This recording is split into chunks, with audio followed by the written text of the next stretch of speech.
फैल गई। इस क्रांति को मजबूत बनाने में बहादुर शाह जफर का एक अहम रोल था, लेकिन आखिरकार अंग्रेज इस क्रांति को रोकने में कामयाब हो गए। अपनी रियासत को बचाते हुए रानी लक्ष्मीबाई ने अपनी जान की कुर्बानी दी। जब इस वतन पर कोई आँच आएगी और भारत माता नम आंखों से बुलाएगी, जब इस वतन पर कोई आँच आएगी और भारत माता नम आंखों से बुलाएगी, तब हिंदुस्तान के हर घर से एक लक्ष्मीबाई निकल कर आएगी।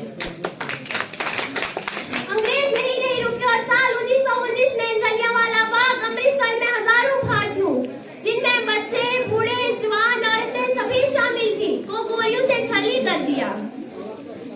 इसके पूरे देश में मातम छा गया और कुछ आजादी के मतवाले बिना अपनी जान की परवाह किए बगैर अंग्रेजों के खिलाफ लड़ते रहे, जिनमें शहीद आजम भगत सिंह, राजगुरु, सुखदेव को साल 1931 ईस्वी में फांसी पर लटकाया गया।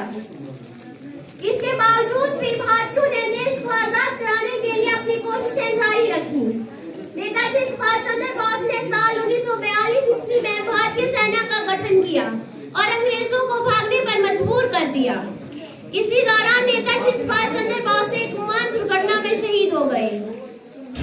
देश की आजादी के लिए बहुत से भारतीयों ने अपनी जान की कुर्बानी दी, जिसमें लाला लाजपत राय, चंद्रशेखर आजाद, अशफाक उल्लाह खान, उधम सिंह, राम प्रसाद बिस्मिल वगैरह वगैरह शामिल है। बहुत से स्वतंत्रता सेनानी जैसे कि गांधी जी, सरदार वल्लभ भाई पटेल, मौलाना अबुल कलाम आजाद, डॉक्टर राजेंद्र प्रसाद, वीर सावरकर ने ज्यादातर जिंदगी अपनी जेलों में ही गुजारी।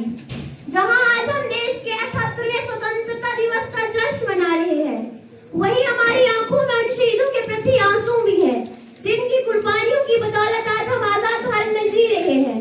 मैं अपने तमाम देशवासियों की तरफ से उन शहीदों को नमन करती हूँ और तमाम भारतीयों से निवेदन करती हूँ कि हमें बिना जात पात, मजहब व मिल्लत के देश को दोबारा विश्व गुरु बनाने के लिए एक साथ खड़ा होना चाहिए।